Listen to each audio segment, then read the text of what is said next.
guys, I just got done with a really good interview. You've been reading this guy's articles and magazines for a long time. He's got a great YouTube channel. He's got a Facebook page. He's got a website. I just bought his book today. It's so good that I've read half of it already, and it's got awesome information in it. Everything you guys need to know if you're starting shed hunting or if you're a veteran. It's good stuff. Yeah, it's Joe Shead. I interviewed Joe Shead. Pretty awesome. And as far as the brotherhood of shed hunters goes, this guy is top notch. So I hope you enjoy this interview like I did. This one's awesome. Let's go and watch it. So go ahead and tell us a little bit about yourself and who you are and what you've done and all that kind of stuff. So all my Northeastern viewers, if they don't know you, they can know you. Okay. Well, my name's Joe Shead, which works out pretty nice for what I like to do. I like to do a lot of shed hunting. I used to work for Deer and Deer Hunting magazine, and I'm a freelance writer now, and write about deer hunting, shed hunting, fishing, that kind of stuff. And just kind of shed hunting is my passion this time of year, and it's kind of prime time. The snow is just starting to go away, and it's game on. Amen to that. Amen. So you didn't grow up shed hunting, did you? No, I think I just graduated from college when I found my first shed. I mean, I'd walked around a couple of times, but I didn't know what the heck I was doing, So. Yeah, been there. Yeah. So what did you go to college for? Communications. Communications, yep. Yeah, my communications as a child was getting yelled at for doing stuff I shouldn't have been. That was about it. All right, so we got a little bit about yourself. Where'd you grow up? Central Wisconsin. Ah, yep. That's a deer mecca. Yeah, it's not quite what it used to be as far as numbers wise, but yeah, we've had some really good deer hunting over the years, so we've been really lucky there. What was it that caused the problem with the numbers? Is it EHD or anything like that? Well, I don't think we really have too much EHD going on. Just kind of back in the late 90s, early 2000s, the deer herd was just sky high, which was awesome as a hunter, but you couldn't even drive at night, for fear of hitting a deer just about. And, yeah. Realistically, the populations were too high to support, that many deer, and they've been knocked back. And we've had some, northern part of the state, winters have been a lot more severe than the southern part. It's forested in the north and agricultural in the central and southern part. Yep. And we did have a few hard winters these last few years. This year was a real mild winter, but yeah, the numbers are down, and it is what it is. It's just cycle of life, I guess. Yeah. And it gets the carrying capacity gets back to normal, and the feed comes back, which as a shed hunter helps you out. Right. Oh yeah. How close are you? Where you are in Wisconsin? Are you near where Johnny King is? I don't know where. I think he shot his buck in the southern part of the state. I'm not sure exactly where. I actually live in Minnesota now. Oh yeah. But I can see Wisconsin across Lake Superior from my yard, so not too far. Yeah, you sound like Sarah Palin now. Exactly. Yep. All right. So tell us about your very first shed. Very first shed. So that was at the farm that I grew up deer hunting, and back in like I said, late 90s, early 2000s, we had crazy deer numbers out there. I mean, it was nothing to see 40 deer a day or more. So it was really awesome.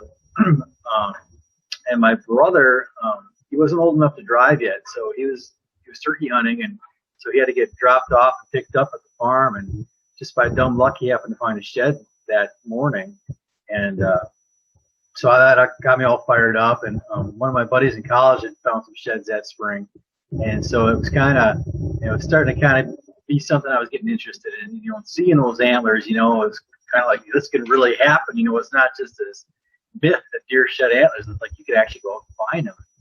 And I was actually not too far from my deer stand, and I'm walking along, and it was getting later in the spring, and the grass was turning green already, and I see these white things poking up out of the grass, and it was like one of those things where like you're standing on tiptoes, like, is it? Could it be? I mean, Yeah. and like my eyes were just staring at it, and it just, I'm not blinking, and I'm like running at it, and like it was like it could be a stick, I don't know, and finally, it got to the point where all in a matter of seconds, but to the point where you knew for sure that that's what it was, and I was so excited, and I ran and I grabbed it. It was a good sized shed, and I was so excited I went running to show my brother, and as I'm running through the woods down a deer trail. I just about tripped over another one, but so that was pretty exciting. It's something you never forget.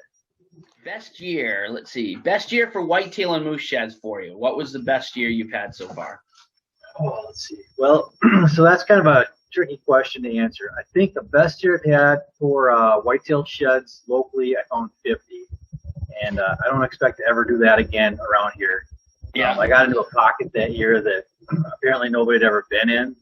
And now I go back there every year, so there's not going to be that buildup. Yeah. I think moose antlers about 25. Yeah. But I've had years where I've gone out to Montana or Idaho or Saskatchewan, and we went to Montana back in January this year. And pretty much all the whitetails had shed at that point, and yeah, I picked up 44 in 6 days.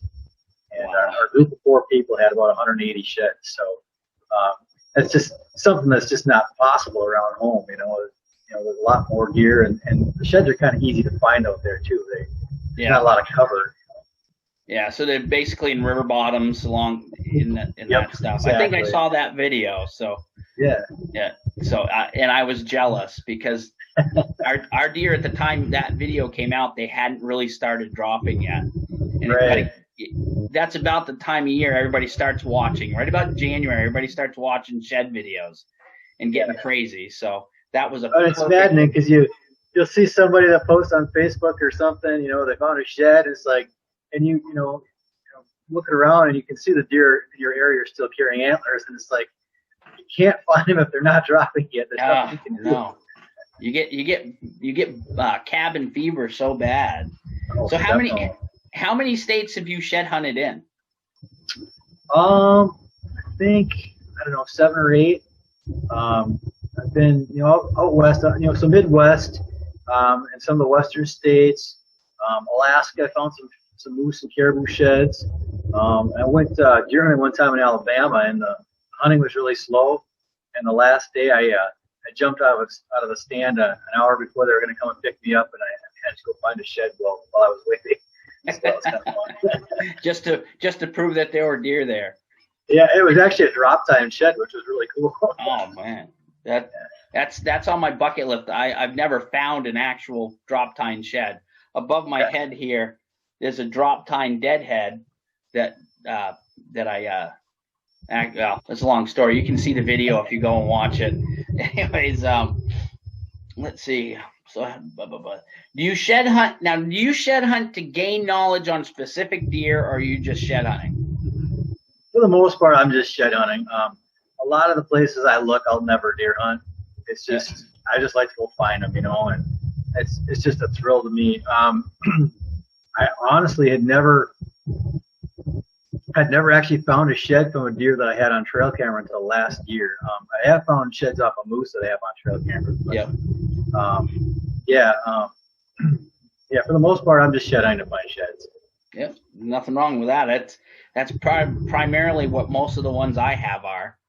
And it's just in the last couple of years I'm going after specific bucks, and I find that set of antlers from that buck and everything else is just peripheral, Right.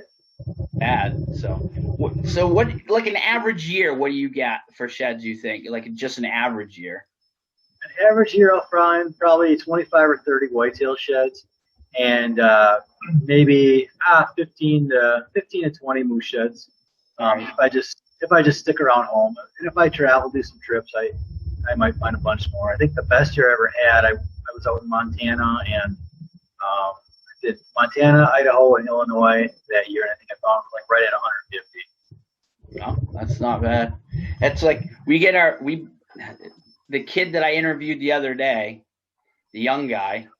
Saw that up in Alberta. Oh, Jackson. Oh, yeah. The kid's in like the dream zone, and he's like, I says, "Oh, I get 20 a year," and he's like, "No, we get like 130." You know, it's like, oh boy, yeah, it's amazing. It's and a lot of it is pretty much it's where you live.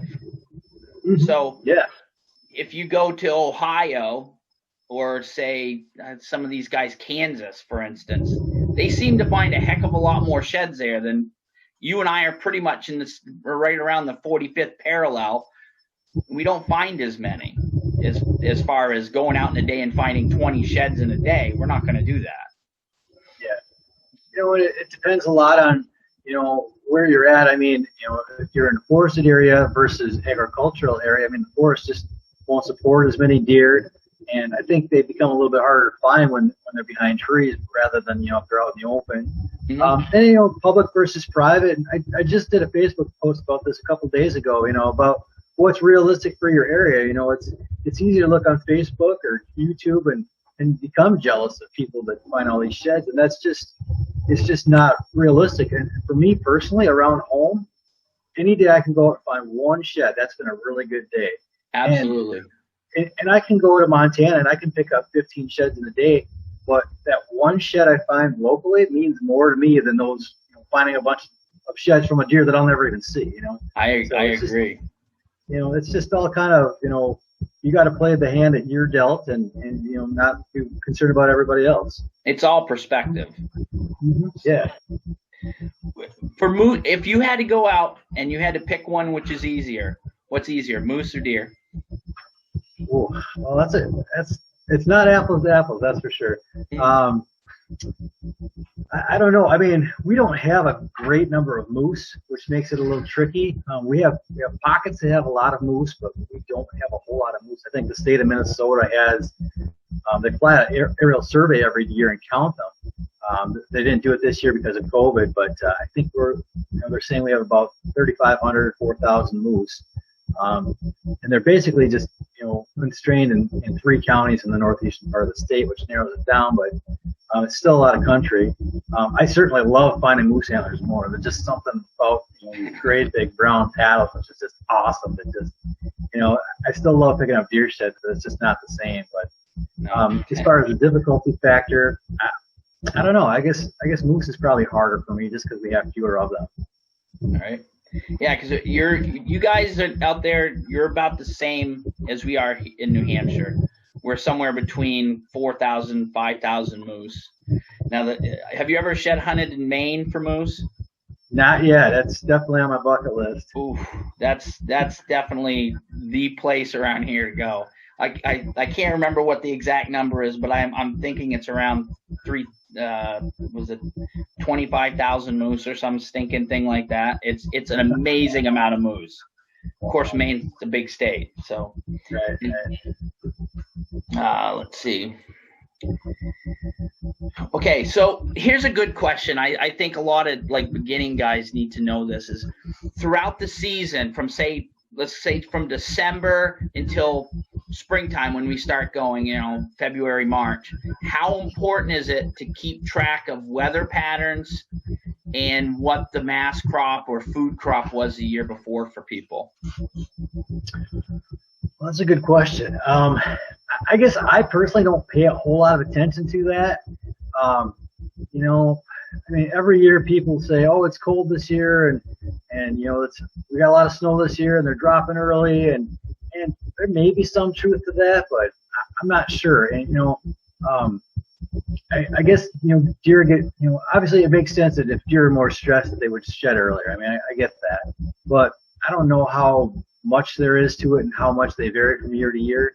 And in my area, we have different types of deer herds too. We have urban deer that live in town that come right into your backyard, and they basically have very little fear of people. And there's a lot of people that shed up for those deer, and they hang on to their antlers till middle of March. I've seen them into April even.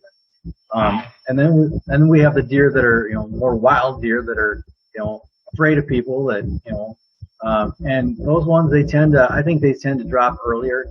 They've got more of an uphill battle, and they're dealing with wolves. We have a lot of wolves in our area, and just deep snow and stuff. So I don't think they have the cushy lifestyle where you can bed in somebody's backyard and only have to walk, a few feet and you're at the bird feeder. I mean, realistically, And everybody knows about these deer, and they live in parks or little pockets of public land that you can shed hunt.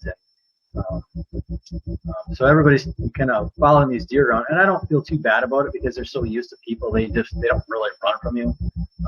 The ones out in the wild that are afraid of people, they definitely run. I don't like to push them around so much. But to answer your question, I don't know how big of a factor weather and mass production really is from year to year. As far as finding a pocket or an area, I think probably weather and mast has more to do with where they drop instead of what time.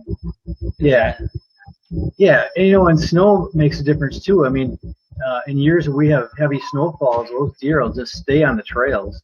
Yeah. And they'll just hammer down these trails. I mean, they're like, the trails become black with all the deer droppings, and in a year where it's milder and we have less snow, then they're free to just run around wherever they want, and the sheds tend to be more scattered. Yeah. We don't tend, it's really funny is you see, I've read so much stuff was it from Ozaga's books or some of those books where they talk about the UP or the, up in the North country, how the deer yard, and they've done it for traditionally forever. We haven't had that kind of year for a long time where the deer get in these big yards.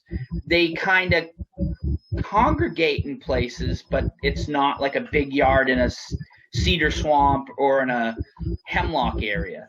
But you guys have a lot of that goes on in the yarding. Yeah, we definitely do, and there's definitely areas that the deer tend to come to. It's a lot of cedar swamps and areas that are brushy and just have a lot of young growth that they can feed on, and then conifer cover is really important to have that adjacent to it. So yeah, I mean, I've seen a lot of areas where the trails are just black with deer droppings by the end of the winter, and I mean, I'll go out there in these areas and you can just wear your hiking boots because the trails are just packed down. But if you get off the trails, you might be knee deep or more. Yep. And it's like Michigan's Upper Peninsula is big at ridiculous amounts of snow. It's crazy up there. It's and if you don't know that coming into the game and you show up in springtime, you might walk for hours without even finding any type of deer sign at all. You kind of gotta know where they spent the winter. That's an extreme example, but there's definitely it comes down to knowing the habitat and the deer movements as well. Absolutely. So on that part, when you're going to go and do a shed hunt someplace and you get into a spot, have you got into a spot, started looking around, you thought it was going to be good, but you're finding mostly doe sign? Have you gone in, looked at it real quick and just left and found another spot? Or is there a way that when you get into a spot and you see a lot of doe sign, do you do a satellite? Do you go around and try to find the bucks that are there? Because they're obviously going to be around the area. I mean, how do you approach that?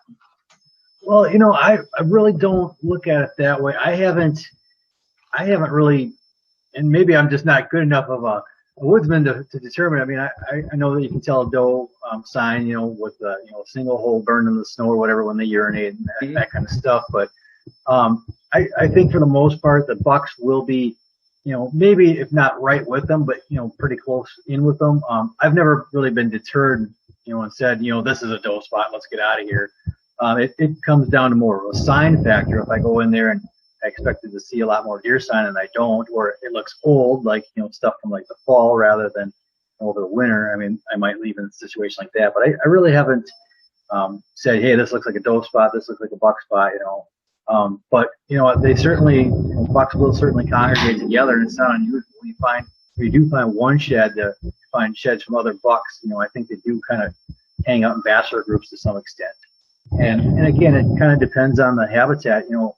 In some areas where they have the luxury of abundant food and cover, they might segregate a little bit. But in some areas where you might have a hot crop field. You know, that's the food source, and everybody's going to come to it. So I guess it just kind of depends.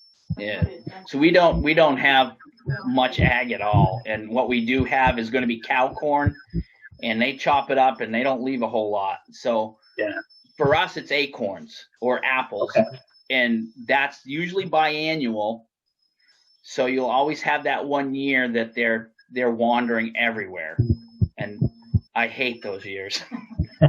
Yeah. It goes a long ways between sheds. And speaking of which, what's the longest distance between match sets that you've ever found? Oh man. Well, I tell you what, I don't find a whole lot of match sets. Yeah. You know, if you're shed hunting in the big woods, and I mean, there's, you know, I always say I'm like a National League pitcher when it comes to my batting average. I'm pretty low, but Yeah. you know, I probably match up a set maybe 10 or 15% of the time. If they're not right together, you know, within a few yards of each other, I'll probably not find it. And unless it's a really special shed, I'm not gonna. If it's just a run-of-the-mill 6-point buck, I'm not going to spend much time looking for the other side if it's not right there.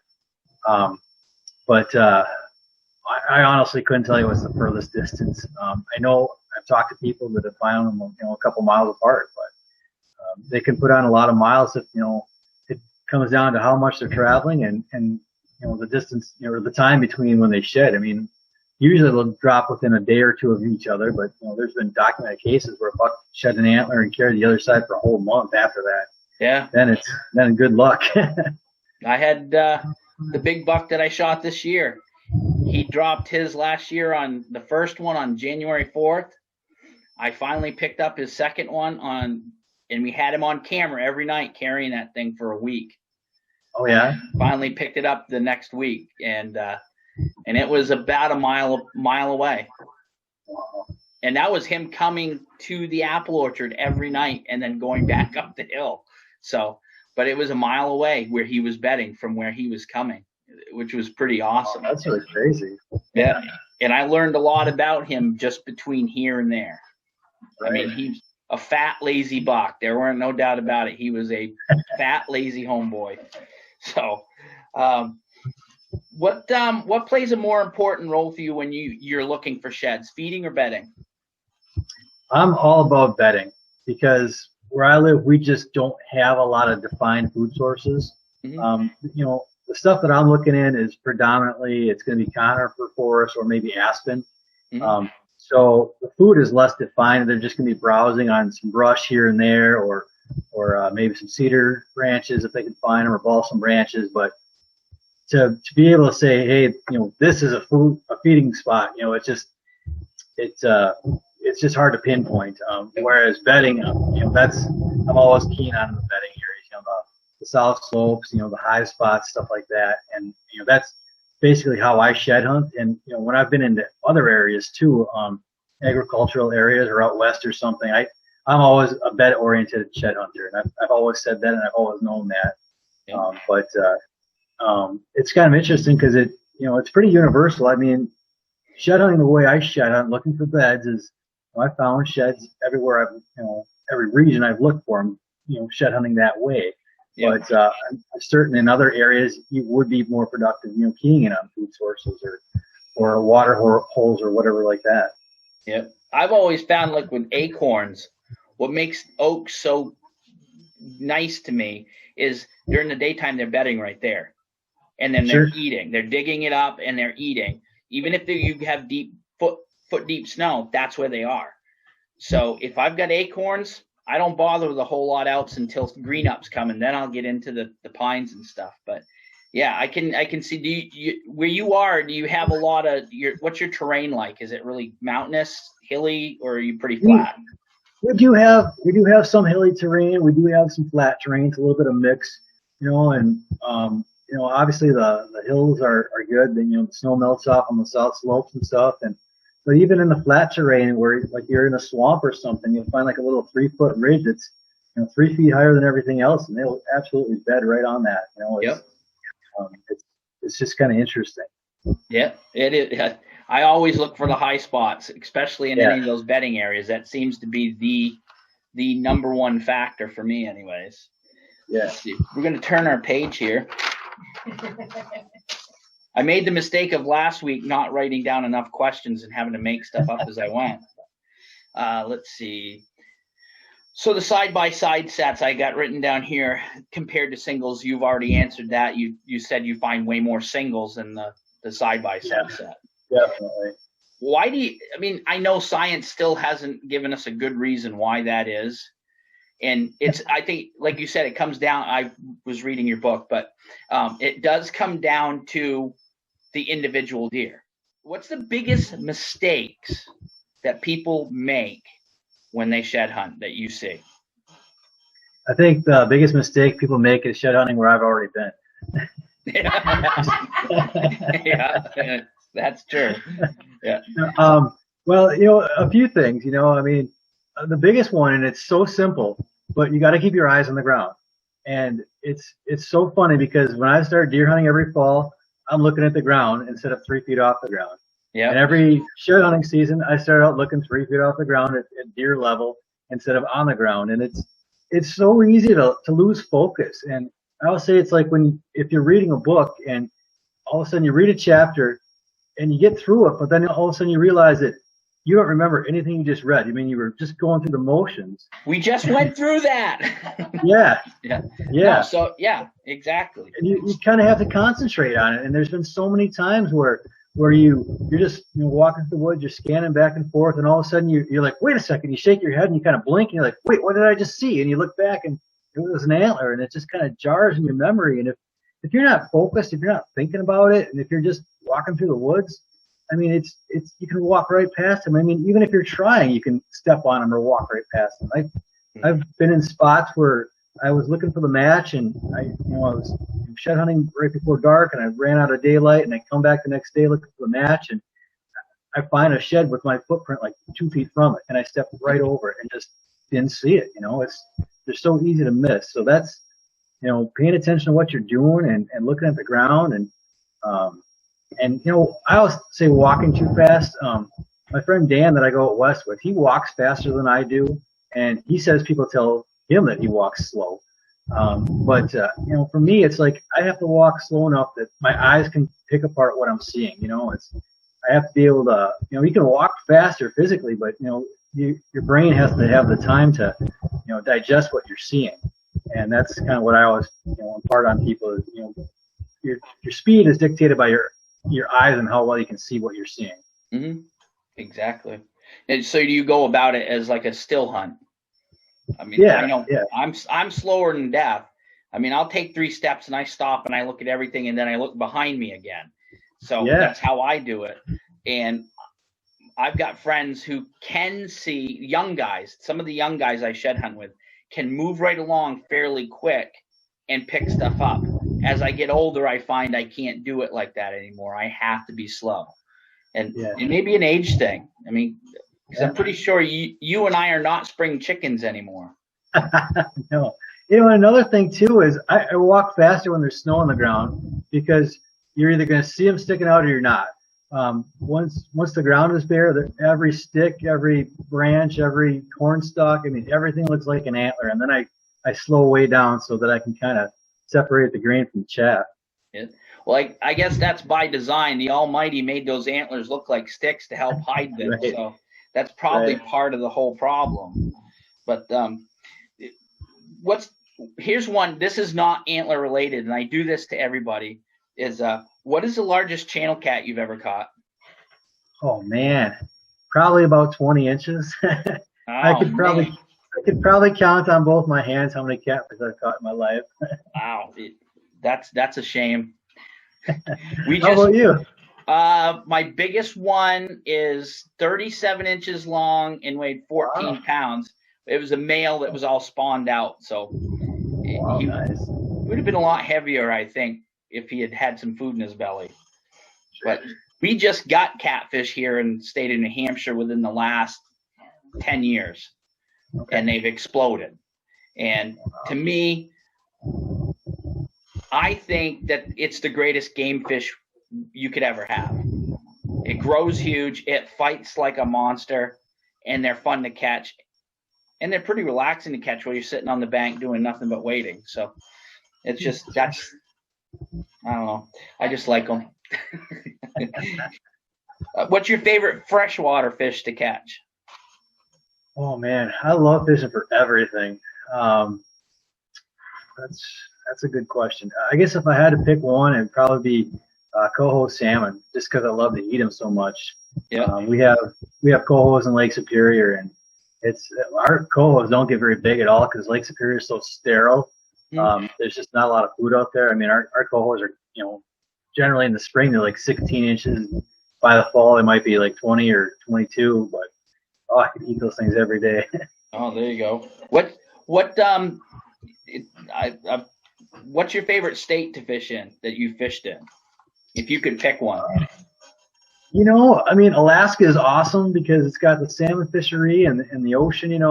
That's a lot of fun. But I really like Minnesota too. We've got a lot of lakes, 10,000 lakes or whatever, and a lot of variety of fish out there too, and some pretty good quality fishing. That's always a plus when you have more than one species. Yeah. So especially if you have some big ones. I know I'm pretty sure you have muskies there. Yes, we certainly do. And that's a pretty popular big fish. They have them in Maine. We don't have them here. Okay. Gotcha. They had at one point stocked tiger muskies in the Connecticut River, and being a sterile fish, they didn't last very long. And I've never seen one. Northern pike, but they don't get very big. So Sure. that's a good fishery though, because it's got everything. It's got everything from carp to channel cat. So it's a pretty neat thing to fish. It's kind of like a miniature version of the Mississippi River. Cool. Muleys versus whitetails. Which one do you prefer, and which one is harder? Well, I prefer whitetails because they're easier to find. There you go. There you go. That answers every question.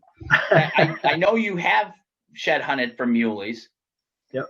I've seen the video. So obviously it's a different type of terrain than you have there or I have here. How did they differ in as far as where you find their type of antlers? If you because I know you have whitetails and muleys in the same, say, I don't know, Montana, wherever they're going to be. Sure. What is the difference between finding those two sheds? Okay. Well, I want to preface it. I mean, I've certainly found mule deer sheds, but I mean, I've got a lot to learn in that department yet.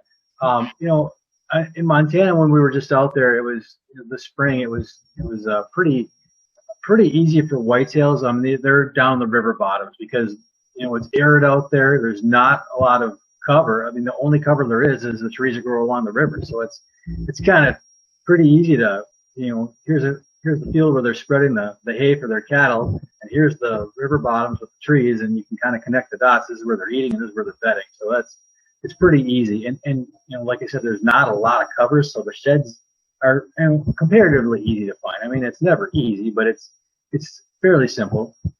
Whereas mule deer, they like the elevation. We will find a mule deer shed once in a while down at whitetail level. They don't have to be crazy high. I mean, we'll see mule deer when we're driving down the roads, but they like a little bit of elevation. I think they're a little bit tougher to pinpoint just because of the they're not coming to a given food source. They're just eating a lot of sagebrush out on flats or something like that. And they're in some rugged country. And, I'm going to tell you, you never realize just how out of shape you are until you start looking for mule deer and elk sheds. Yeah. It's like we're gasping for air at 5,000 feet, and these guys are just looking like it's like we're wimps because we are. But,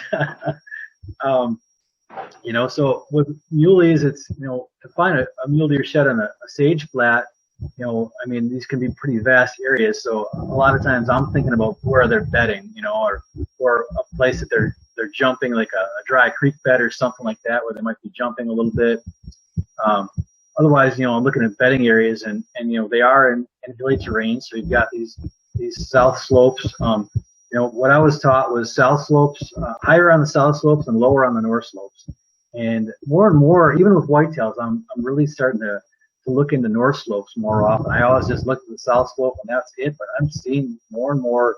I never really paid attention to that north slope, and I'm surprised by the sign that I'm finding. So I guess, oh, and the other thing too with mule deer is those guys out west. I mean, they're glassing. I mean, they might sit down and they might sit there for an hour or 2 hours and just pick apart a hillside with binoculars, and I can do it for about 2 minutes, and I just don't have the patience, and I just want to walk, you know. And these guys are, you know, you might spot a mule deer shed from a half a mile away, and and I get it. I mean, use your eyes instead of your legs. You know, it's a hard thing to teach yourself if you're not used to it. And if I do glass, you know, the white ones, the ones that are old, are so much easier to see than a brown one. It's just, it's day and night. You know, you might glass a whole hillside and never spot a shed, and come back there the following year. It's like, well, look at them all, you know, and you just didn't see them because they were blending in because they were brown. Man, so it's definitely a different animal. It's kind of a fun thing to do, but it's definitely a different animal. Yeah, it's definitely not the same. I mean, they seem to be more nomadic. Yeah, just wander, where whitetails tend to be more, even when they're wandering. I mean, we have deer here that I've hunted that are wandering everywhere, 6 to 10 miles in one direction and then come back. But they tend to stay in the same area. I mean, 6 to 10 miles out there in that terrain wouldn't be very much comparatively. And mule deer seem to go a lot farther. To find a match there must be about as hard as you can get unless they drop right off. Yeah, I've talked to a guy out there that, you know, he's probably one of the most hardcore shed hunters I've ever met. And he had multiple sheds off with this big mule deer buck. And he had, I don't remember how many sheds he had off that one deer, but I know that he found one shed and found the match to it 14 years later. And, it was cracked and brittle and stuff, but it was, you know, still intact. And as soon as he saw it, he knew what shed that was, and he'd been looking for it. You know, I don't know how far it was from the other side. And you know, he said, you know, I've been so close to it so many times, and just, you know, it's always behind a bush or something, you know. It's just unbelievable. It's amazing. Do they not have mice out there and porcupines or something? They really don't have a whole lot of things that'll chew on them. You know, there are porcupines. We were in Montana this year. We saw some Boone and Crockett porcupines. But I mean, have you ever seen legs on a porcupine? I mean, usually their bellies are just dragging the ground. These things have legs under them. They look like small bears. They were huge. They must have a season out there for them. I think it's open season all the time for them, or whether it's legal or not, I think it is. Yeah, no, we get some big ones, but they don't have very big legs. That's for sure. Yeah. So, what type of deer hunter do you consider yourself? Are you an opportunist? Do you focus on one particular deer, or do you have a goal in mind when you go? No, well, so I hunt Minnesota and Wisconsin, and I hunt pretty differently. In Minnesota, I'm just hunting terrain features. I'm hunting funnels, and the day that that buck shows up and I shoot it is the first time I've ever laid eyes on that deer. I've never seen that deer before. I've never scouted for it. I don't put out cameras. They just show up. I'm just hunting funnels, and I've had really good success doing it. In Wisconsin, we really started running trail cameras. We really got serious about it this past year. A couple of years back, we got, just by dumb luck, we got like one picture of a giant buck. And as it was, I shot a little buck like right away early in the season that year because I didn't have any time to hunt. And I didn't even pick up the camera until Christmas. So by the time I even saw the picture of the buck, it was, you know, 2 months after deer season, or a month after deer season. And then so after we saw this giant buck, we went and started looking for his sheds, and it took us 2 years to find any, but we found 3 off of them now. And so this last year I got real serious about running cameras, and I was amazed at the number of big bucks that we had running around out there. And it's public land, it's big woods. I mean, it's some of the hardest deer hunting I've ever done. It's really hilly, and I can't figure out how how to hunt them without busting them. It's been a challenge. So, I don't have a target buck per se, especially in Minnesota where I hunt. In Wisconsin now, having seen what I've seen, my standards have definitely gotten a little higher because I know there's some pretty good sized deer out there. So Yeah. yeah. Yeah. I can tell you for sure, for being a hill country person myself, I mean, we're hunting, not that it's high compared to the guys out west who may see this, but to us, 3,000 feet in elevation is about the limit of what we find bucks. Okay. Everything's from there down, and it's usually moose are above 1,000 feet. So I've got my big buck that I'm looking at this year is right around 2,500 feet. So hunting places like that, you learn real quick all about thermals and how ridge tops affect the way the wind blows over them. And I've finally, I think, gotten to the point where I'm competent. I'm not going to say I'm great at it, but I'm competent at using the wind. That's, I think, the only way that you can beat one of those big boys is to use the wind against him, for sure. And that's how I did it this year, was using the wind against him. Otherwise, I would have ate a tag. So for sure. What's your largest channel cat? What's your biggest deer shed you've ever found? Do you measure them? The biggest deer shed I've ever found is the one I got from the front cover of my book. It's 78 inches. I found that up in Canada, up in Saskatchewan, and I don't find big deer sheds. So I finally did find one last year that cracked 70, but otherwise, I went like 5 years in a row without breaking 60, and I had some that were like 59 and 7/8, but I couldn't quite get to 60, and in my area, and I don't mean to say that there's not big bucks, because there certainly are, and I know guys find big sheds around here, but it's so crazy how often we'll get a buck that's, he's a mature buck and he just didn't grow much of a rack. Like, case in point, the one I shot this year, it was a 7-pointer. It had a 12-inch inside spread, and I know it's March right now, but I just finally got done boiling it for my European mount yesterday. But literally just today I took it and I was measuring the skull on it, and it's bigger than any skull I've got on any other European mount I've ever done. It's just an enormous skull. It's a 7-point buck with a 12-inch spread, but the bases are just giant. So I actually took the tooth samples. I sent it into a lab to have them do the cross section to find out how old the darn thing was, because it's certainly an older deer, but the rack is just disproportionate to the body. How did I know in different parts of the country there, some places they weigh the deer and some places they don't. Do you guys weigh the deer out there as far as? Yeah, we do, but not to the extent that you guys do in the Northeast. I know that's all about the 200-pound club out there, but yeah. Yeah. So I didn't know if maybe, like, I know that one of the things I try to explain to people here is you get the guys who say don't shoot the deer until they're 4.5, 5.5 years old when they're adults. Then you'll have, once you get above 5.5, you'll start getting the big 200-pound deer. Well, the fact of the matter is, I'm sure if you and I stood next to each other, you're taller than I am. All right. Genetically wise, deer aren't any different than people. Some get really big and some don't.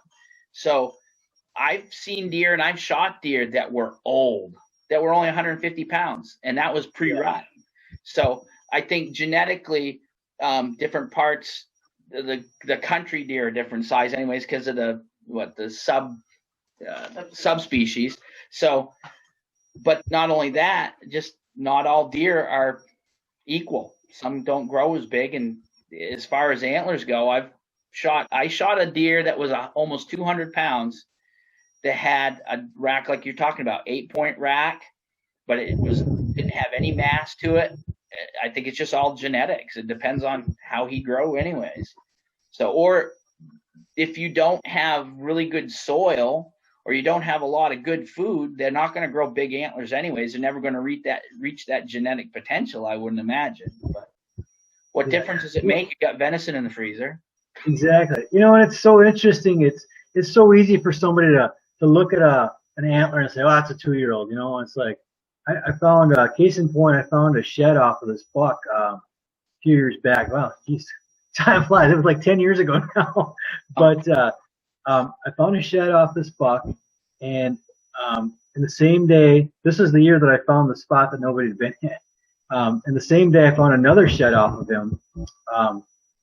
But long story short, I ended up finding a shed off him 3 years in a row. So I have 3 of his sides in a row, and I'll whip out the latest one, the biggest one, and I'll ask somebody like, how old is this deer?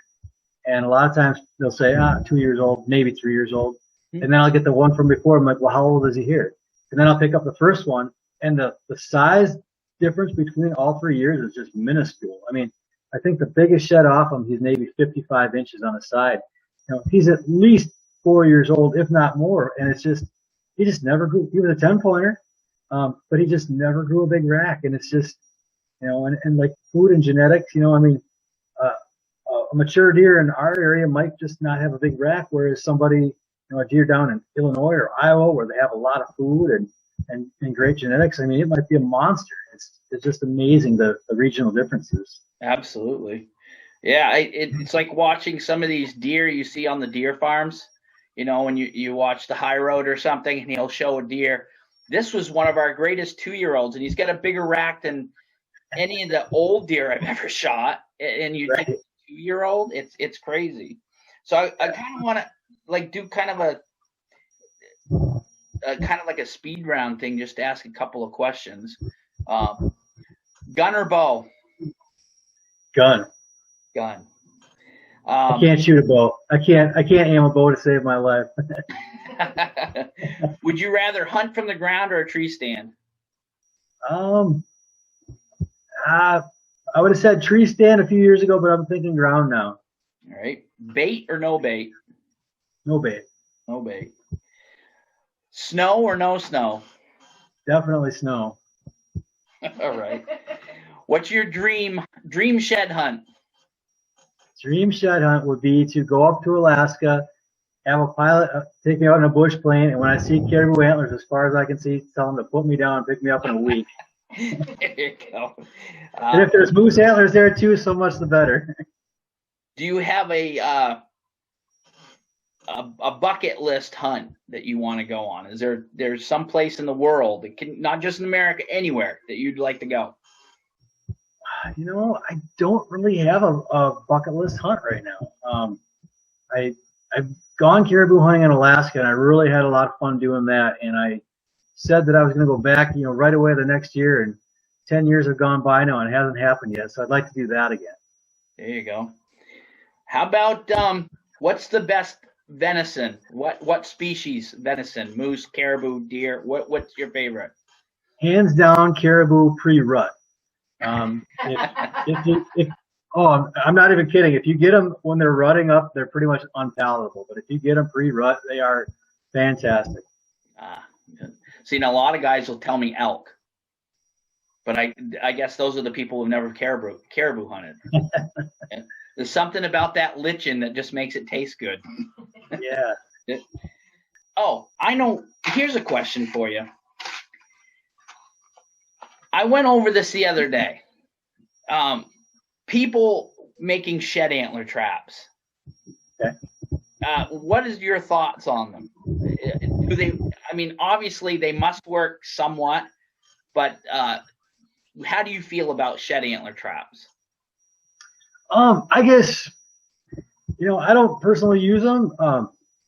You know, I mean, it's appealing to try to get one. You know, then it crosses into the whole baiting thing, and that's such a hot button issue. And some areas it's legal, and some it's not. And you know, there's a lot of concern about spreading disease when you're feeding deer and concentrating them. So it's got its, you know, a whole bunch of issues. Plus the fact that you got some kind of chicken wire apparatus or bungees or whatever. If that buck's not really close to being ready to shed, you know, like I think I don't remember who said it. If it was Ozoga or Leonard Leroux or somebody, but you could literally drag a deer by its antlers one day, and the next day they'll fall off under their own weight. I mean, the shedding process happens that fast. Oh yeah. And if that buck's not ready to shed, then you don't want to have this deer running around with chicken wire or some kind of mesh or something wrapped up with his antlers. I mean, so I guess personally, I'm against it. I mean, I think if you really want to do it, I think the way to do it would be just kind of like drive some stakes in the ground or something that he's got to rub on, but like there's no chance he's going to get tangled up in it. I think it would serve the same purpose. I agree, because I always thought that having that there really didn't serve much of a purpose other than to feed the deer, because the odds of that deer having that instantaneous drop action happen at that point in time he's eating are probably pretty slim, and you're just going to cause a problem at some point or another. So that's about all.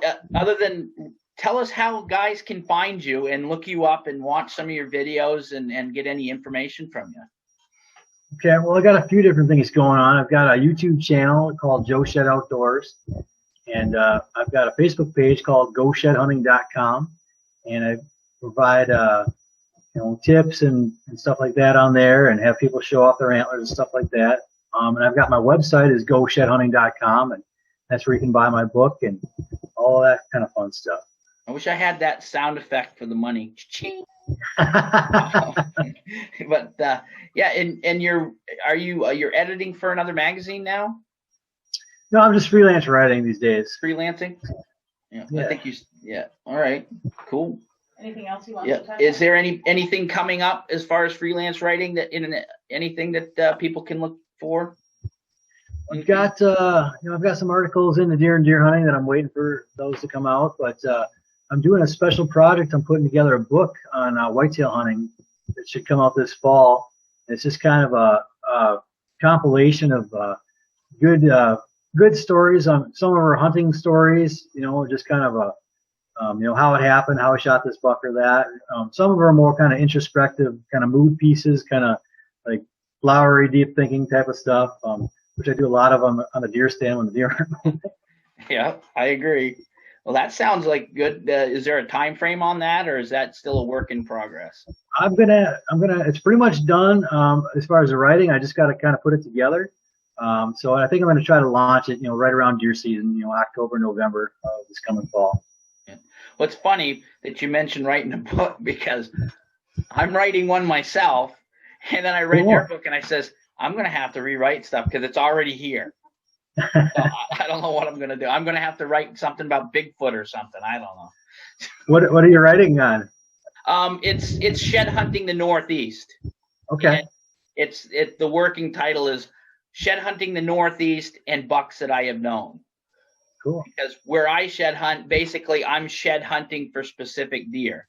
I've changed, a lot of the guys around here just shed hunt, and I've gotten to the point where I'm bored just shed hunting. I shouldn't say bored. I'm never bored, but I want to up the challenge to finding a specific buck. I get a picture on camera and I go and find him and learn everything I can about that specific buck and all his personal behaviors, because what I found in the last couple of years is every single buck is completely different. And while they have normal whitetail behaviors, they do weird things. And some of them are really smart, and some of them are dumb as a bag of hammers. So that's the one thing I've learned. So right now I'm after a guy we call the Little 12. He's actually an 11, if you want to be technical. But he's my newest up-and-comer that we know from camera pictures he's 3.5. Okay. And trying to let him go until 6, which is really tough where I am. But I want to learn every single thing about him, and then, as mean as it sounds, shoot him. Right. So that's how I'm usually going about my shed hunting now, and that's what I'm trying to write about.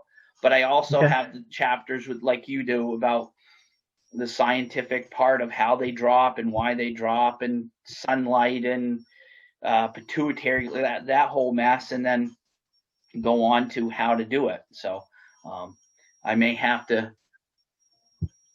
I hate repetition, so why step on a toe that's already there, right? So I guess Zoom's going to shut us off, so I have to do my closing, which is, Joe, This was awesome talking to you.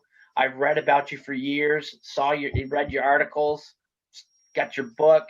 I'm just so excited that I got to talk to you. So it's been a blast, man. I always love talking sheds. Oh, it's sheds are life. Oh, one last thing. Do you use a dog? No, I don't. I never did until I got my little dog, and my spike horns have increased like 20%. Because I never find them otherwise. So, well, anyways, they're going to shut us off here. And once again, thanks so much for coming in and talking with us. People are going to be really excited to hear what you got to say. That's awesome, man. Well, I had a lot of fun doing it. Yeah. Well, sometime I'd like to do a fishing one. Heck yeah. Because I once the shed season's over and my cameras are out, it's fishing time. So. Well, I can't tell you much about catfish, but if you want to know about muskies, I can help you out there. Muskies and pike are definitely top of my list. So that would be awesome. All right. Perfect. Thanks a lot, Joe. All right. Thank you. And we'll keep in touch. Sounds good.